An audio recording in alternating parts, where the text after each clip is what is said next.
আগামী শুক্রবার তুরস্কের ইস্তানবুল বা ওমানের মাস্কটে যুক্তরাষ্ট্রের সাথে পারমাণবিক আলোচনায় বসতে যাচ্ছে ইরান। তবে দেশটি বারবারই হুঁশিয়ারি দিয়ে আছে তাদের শক্তিশালী ব্যালিস্টিক মিসাইল কর্মসূচি, যা মধ্যপ্রাচ্যের অন্যতম বৃহৎ, যে কোনো আলোচনার ক্ষেত্রে একটি রেড লাইন বা চূড়ান্ত সীমারেখা। ইরানের ক্ষেপণাস্ত্র সক্ষমতার সর্বশেষ মহড়া দেখা গিয়েছিল 2025 সালের জুনে ইসরায়েলের সাথে 12 দিনব্যাপী যুদ্ধের সময়। সেই লড়াইয়ে তেহরান ইসরায়েলের উপর ঝাঁকে ঝাঁকে ব্যালিস্টিক মিসাইল নিক্ষেপ করেছিল, যাতে কয়েক ডজন মানুষ নিহত হওয়ার পাশাপাশি দেশটির মধ্য ও উত্তরাঞ্চলের বহু ভবন ও অ্যাপার্টমেন্ট ব্লক ধ্বংস হয়ে যায়। Institute for the study of war এবং এআই ক্রিটিক্যাল থ্রেটস প্রজেক্টের বিশ্লেষণ অনুযায়ী ওই যুদ্ধের সময় ইসরায়েল ইরানের প্রায় 1/3 মিসাইল লঞ্চার ধ্বংস করতে সক্ষম হয়েছিল। তবে ইরানি কর্মকর্তারা বারবার দাবি করে আসছেন, যুদ্ধের সেই ক্ষয়ক্ষতি কাটিয়ে তেহরান এখন আগের চেয়েও অনেক বেশি শক্তিশালী এবং উন্নত সক্ষমতা অর্জন করেছে। ব্যালিস্টিক মিসাইল আসলে কি?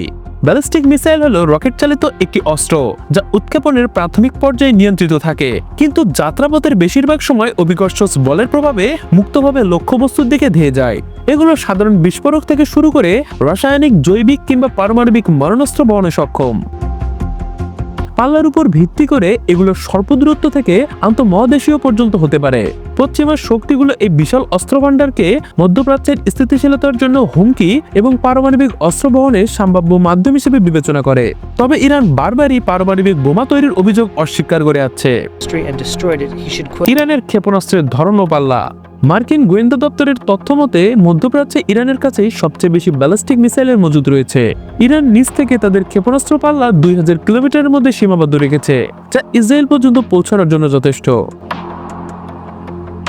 তেহরানের আশেপাশে এবং বিভিন্ন প্রদেশে অন্তত 5টি ভূগর্ভস্থ মিসাইল সিটি বা ক্ষেপণাস্ত্র শহর রয়েছে। কৌশলগত ও আন্তর্জাতিক গবেষণা কেন্দ্রের মতে ইরানের হাতে এমন বেশ কিছু দূরপাল্লার ক্ষেপণাস্ত্র রয়েছে, যা ইসরায়েলে আঘাত হানতে সক্ষম।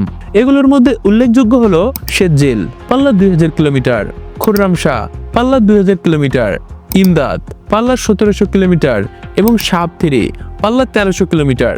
2025 সালের এপ্রিলে ইরানি সংবাদ মাধ্যমগুলো গ্রাফিক প্রকাশ করে জানায় তাদের অন্তত 9 ধরনের ক্ষেপণাস্ত্র ইসরায়েলে আঘাত হানতে সক্ষম। এর মধ্যে শেতজিল ঘন্টায় 17,000 কিলোমিটারেরও বেশি গতিতে উঠতে পারে।